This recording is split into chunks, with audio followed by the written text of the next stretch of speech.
Baiklah, selamat sore. Sore. Baiklah anak-anak, hari ini kita akan belajar. Namun sebelum kita belajar, alangkah baiknya kita berdoa terlebih dahulu. Ibu minta satu orang yang pimpin kita berdoa. Siapakah yang bersedia? Oke, silakan. Baik, sebelum kita belajar dengan kita, mari kita dalam doa. Allah Bapa kami di surga, Bapa yang Maha Mulia dan terima kasih. Terima kasih Bapa, Engkau telah menunjukkan kami di sini untuk belajar dan mengajar Tuhan. Tapi kiranya Engkau memberkati guru yang akan mengajar kami Tuhan. Kiranya Engkau berikan hikmat Tuhan. Biarlah dia dapat mengajar kami dan kami juga dapat menerimanya dan menyerahkannya dalam hidup kami. Terima kasih ya Bapa. Amin. Baiklah anak-anak, bagaimana kabarnya hari ini? Baik. Baik, puji Tuhan. Baiklah anak-anak, hari ini kita akan belajar dengan satu materi, yaitu kita lihat bersama. Kita akan baca yaitu 1, 2, 3. Bertumbuh dan semakin berhikmat. Oke, materi kita hari ini yaitu bertumbuh dan semakin berhikmat. Kalau kita mendengar satu kata bertumbuh, biasanya kita berpikir apa? Tentang apa? Berkembang. Berkembang, terus proses. Kalau misalnya kita mendengar kata bertumbuh, tentunya pertumbuhan fisik. Nah, dulu waktu kita masih kecil dan sekarang mungkin kalian sudah besar, kalian merasakan hal yang ibaratnya bertumbuh fisik. Nah, semakin dewasa, apakah pertumbuhan itu soal tumbuh aja? Tidak. Kan? Nah, tentunya tidak. Kalau bertumbuh, yang dimaksud di sini adalah bertumbuh dalam iman, secara berpikir. Ya, semakin besar kita bertumbuhnya, semakin luas. Ya, cara berpikir kita bertumbuh, terus cara sikap kita, cara emosi kita yang sering marah, sering apa lagi? Sering nangis, itu merupakan emosi kita. Nah, dan juga semakin besar kita juga dilibatkan dengan suatu keputusan. Nah, suatu keputusan itu karena hari ini kita akan sama-sama belajar bagaimana menjadi pribadi yang semakin dewasa dan berhikmat dengan firman Tuhan. Dalam kita lihat bersama dalam 1 Samuel pasal 3 ayat 19. Ada yang mau kita? Ada. Oke, silakan baca. Silakan. 1 Samuel pasal 3 ayat 19. Dan Samuel makin besar dan Tuhan menyertai dia, dan tidak ada satupun dari firman-Nya itu yang dibiarkannya untuk. Oke, baik anak-anak, yang pertama ini kita melihat dalam 1 Samuel pasal 3 ayat 19, di mana kita melihat dalam kehidupan Samuel terus bertumbuh dan Tuhan terus menyertai. Kita lihat, kita belajar bahwa pertumbuhan bukan hanya bertambah usia, tetapi bagaimana kita semakin mengenal Tuhan dan hidup di dalamnya. Nah, begitu juga dengan kehidupan kita bukan hanya sekedar bertumbuh mengikuti Allah saja, tetapi kita sebagai orang Kristen kita harus bertumbuh di dalam iman. Ya, dalam iman. Nah, sekarang kita lihat yang kedua dalam 1 Korintus pasal 3. Kita akan buka ayat 1 sampai 9. Mungkin boleh sama-sama dibaca dalam 1 Korintus pasal 3. Silakan, 1, 2, 3. Dan aku, saudara-saudara, pada waktu itu tidak dapat berbicara dengan kamu seperti dengan manusia rohani, tetapi hanya dengan manusia duniawi yang belum dewasa dalam Kristus. Susulah yang kuberikan kepadamu bukanlah makanan keras, sebab kamu belum dapat menerimanya, dan sekarang pun kamu belum dapat menerimanya. Karena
dan mereka membanggakan kelompok tertentu, mereka tidak bangga dengan diri mereka sendiri. Nah, jadi seseorang yang sudah bertambah usia atau bertambah umur bukan berarti dia dewasa dalam iman dan sikap. Nah, pertanyaan untuk kalian semua, apakah orang yang sudah berumur pasti memiliki kedewasaan yang baik? Tidak. Mengapa? Karena belum tentu pola pikirnya dewasa. Ya, yang lainnya? Karena apa? Ayo, mungkin ada yang mau ngasih pendapat? Tidak ada? Dari Meli. Ayo Meli. Ayo, kenapa Meli? Apakah orang yang berumur pasti memiliki kedewasaan? Mengapa? Karena walaupun dia umurnya lebih besar itu tidak mungkin itu pola pikirnya dewasa. Oh iya, yang lain? Ya benar Meli. Nah dari sini anak-anak kita bisa pahami bahwa menjadi dewasa membutuhkan suatu proses. Nah sekarang kita masuk pada bagian kematangan pribadi dan emosional. Ini kita lihat di dalam kehidupan sehari-hari kita pasti mengalami berbagai macam emosi. Nah ada saatnya kita senang, sedih, kecewa, marah, bahkan takut dan khawatir. Nah dalam kehidupan kita pasti merasakan itu semua. Merasa sedih, kecewa, marah, takut dan khawatir itu merupakan sesuatu yang sering kita alami dalam kehidupan kita. Nah emosi di situ juga dalam emosi dikatakan bahwa adalah bagian dari kehidupan manusia tadi. Tetapi yang paling penting adalah bagaimana cara kita mengendalikan suatu emosi tersebut dan menyikapi emosinya. Jangan ketika kita emosi kita mau tantrum, tahu tantrum? Tahu. Tantrum kayak orang apa? Sumpah. Nah, kayak orang kesurupan. Ya kayak mereka Bang ya. Apa coba? Sifat kekanak-kanakan. Nah, ibu tanya di kelas sebelah tantrum katanya kesetrum. Iya, kata anak sebelah itu tantrum tuh kesetrum. Jadi waktu pertama kali cerita ibu sama teman-teman ibu, dia cowok. Jadi mereka tidak tahu kalau tantrum itu adalah suatu sifat yang susah dikendalikan. Jadi mereka bilang kalau tantrum itu adalah kesetrum. Nah, jadi misalnya ketika kalian sedang marah pada teman kalian, apakah kalian langsung membalas dengan kata-kata kasar? Tidak. Atau coba menenangkan diri terlebih dahulu? Iya. Sebelum berbicara? Iya. Baik, bagus ya. Nah, di sini kematangan emosi diperlukan. Orang yang matang secara pribadi bukan berarti tidak pernah marah atau sedih. Bisa kita lihat orang-orang seperti apalagi kita sebagai manusia. Nah, tetapi ia mampu mengendalikan emosinya dan tidak membiarkan emosinya menguasai suatu tindakannya.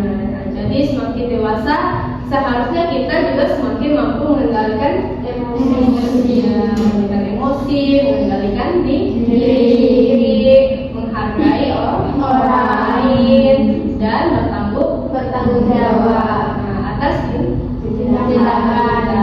Nah, coba kalian berikan satu contoh situasi yang biasa membuat kalian emosi. Lalu bagaimana cara seseorang yang sudah dewasa menghadapi situasi tersebut? Contohnya apa nih? Mungkin ya silakan. Kalau saya ambil dari contoh di sini ya Bu, Ya. Kalau di sini kan setiap sore itu ada kegiatan olahraga kan. Ya. Nah jadi jam itu tuh jam-jam rawat, jam-jam istirahat. Ya. Pulang sekolah kan, lagi tidurnya terus alarm bunyi, terus saya Oh, mikir, ih apa sih kok harus olahraga? Ya, kita pun tidak dalam kondisi ngantuk kan. Nah, jadi untuk diri saya sendiri mengatasinya, oh sabar, ini kan memang peraturan asrama, jadi harus ditaati. Ya. Juga itu merupakan suatu permasalahan yang baik. Kenapa? Karena kita tahu kalau kita tinggal di asrama. Ibu juga pernah juga emosi, sering-sering marah di kelas, di kamar. Yang menentukan di asrama itu baik. Karena apa? Misalnya ketika kita di rumah, kita pasti nanti ada suatu saat yang kita merindukan hal-hal yang di sini. Tak mungkin kan mama kita bunyikan bel di rumah? Pasti kan? Tidak mungkin kan? Beli? Ada nggak mama bunyikan bel di rumah? Tidak ada kan? Hanya di asrama kan? Di asrama kan? Nah, mungkin nanti ketika kalian ada yang jadi seorang guru atau kerja di kantor-kantor, mungkin ada kali ya, ketemu bel-bel gitu ya, mungkin lah. Jadi itu saja aturan yang ada. Jadi semangat ya. Siap, Bu. Oke, sekarang kita belajar dari kisah Samuel, seorang tokoh Alkitab yang bernama Samuel. Samuel adalah seseorang yang terus bertumbuh dalam pernyataan Tuhan. Nah, dari kisah Samuel kita belajar bahwa pertumbuhan membutuhkan kesediaan untuk mendengar dan belajar dari Tuhan. Nah, Samuel belajar untuk mengenali suara Tuhan dan merespon panggilannya. Kita juga perlu belajar mendengar firman Tuhan dan menerapkan dalam kehidupan sehari-hari. Nah, jadi pertumbuhan tidak hanya terjadi ketika kita berada di gereja. Nah, pertumbuhan juga kita lihat dari bagaimana cara kita berbicara dengan teman, bersikap dengan teman, mengambil sebuah keputusan, dan menggunakan media sosial dengan baik. Belajar dan memperlakukan orang dengan baik. Nah, jangan ketika orang berbuat jahat, kita juga membalas dengan berjahat. Kalau misalnya kita mengatakan bahwa kita sedang bertumbuh dalam iman, perubahan apa yang harus terlihat dalam kehidupan kita? Cara kita bersikap, Ya, dari omongan, ya, tindakan, ya, semuanya benar. Nah, selanjutnya kita lihat nih. Jadi kan kita lihat dalam 1 Samuel, sekarang kita lihat dalam 1 Korintus pasal 3 ayat 1-19, di mana waktu itu jemaat di Korintus mengalami masalah karena mereka berpecah-pecah tadi, membanggakan pemimpin atau kelompok tertentu. Nah, Paulus mengingatkan mereka. Paulus ini adalah suatu tokoh Alkitab ya. Tadi kita bacakan. Paulus mengingatkan mereka bahwa mereka belum menunjukkan kedewasaan rohani. Nah, dari sini kita belajar bahwa kedewasaan juga terlihat dari cara kita memperlakukan orang lain, seperti yang anak-anak katakan tadi. Misalnya nih, ketika kita berada di suatu kelas, terus kita berdiskusi dan kita memiliki berbagai macam pendapat. Nah, jadi kita harus apa? Menghargai.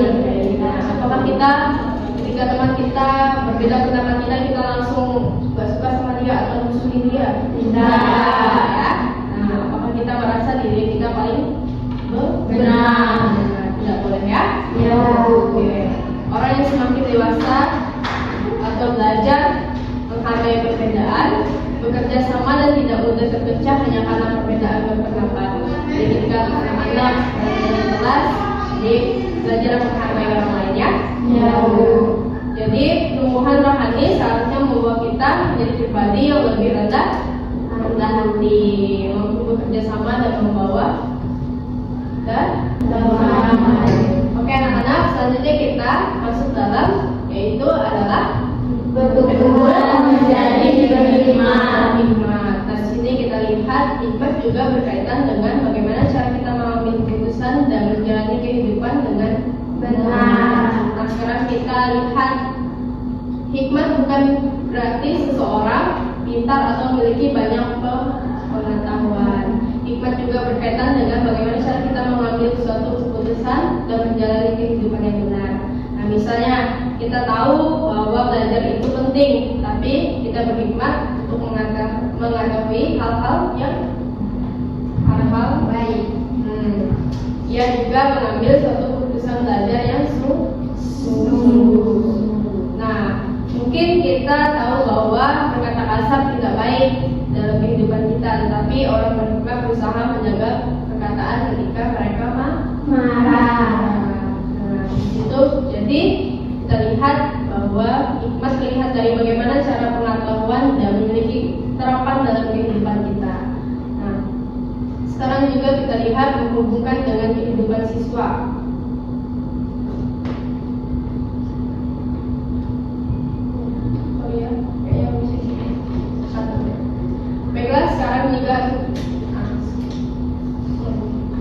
lanjut.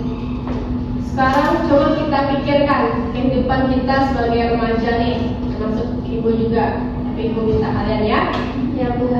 Setiap hari kita harus mengambil suatu keputusan dalam suatu tindakan kita. Mulai dari memilih teman, menggunakan media sosial, udah punya HP kan? Ya. Ya.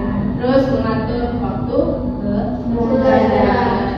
menyelesaikan suatu masalah, terus sampai menentukan sikap ketika menghadapi tekanan dari teman, dari sahabat kita, dari keluarga kita, ataupun dari orang lain. Nah, semua itu membutuhkan hikmat. Kalau itu jangan hanya berusaha menjadi orang pintar, tetapi berusaha menjadi orang yang berhikmat. Ketika kita melakukan satu tindakan, kita harus berpikir terlebih dahulu. Kita tidak boleh terburu-buru. Nah, karena ya pasti mempertimbangkan akibatnya. Jadi suatu tindakan pasti ada sebab dan akibat. Nah, mendengarkan nasihat yang baik, terus kita berdoa dan berusaha mengikuti kehendak Tuhan. Nah, sekarang anak-anak dari pembelajaran hari ini kita dapat memahami bahwa pertumbuhan adalah suatu proses. Nah, ketika kita tidak langsung menjadi dewasa dan berhikmat dalam suatu hari, kita perlu terus belajar dan memperbaiki diri, atau bahasa kerennya upgrade. Mengendalikan emosi kita, bertumbuh dalam iman, dan mengambil suatu keputusan yang benar. Nah, sebagai orang percaya, kita tidak berjalan sendiri, tetapi juga kita membutuhkan pertolongan dari Tuhan dalam proses pertumbuhan tersebut. Karena itu, Ibu mengajak kita terus bertumbuh dan menjadi pribadi yang semakin dewasa, bukan hanya dalam usia, tetapi juga dalam sikap, iman, emosi, dan tingkah laku dan hikmat. Nah, kiranya Tuhan Yesus menolong kita dalam bertumbuh dan menjadi pribadi yang dewasa untuk membawakan suatu kebaikan bagi orang-orang. Nah, dengan anak-anak, materi kita sampai di sini. Ibu ucapkan terima kasih untuk pembelajaran hari ini. Kita akan pulang dan kita akan tutup dengan doa. Ibu akan pimpin kita dalam doa.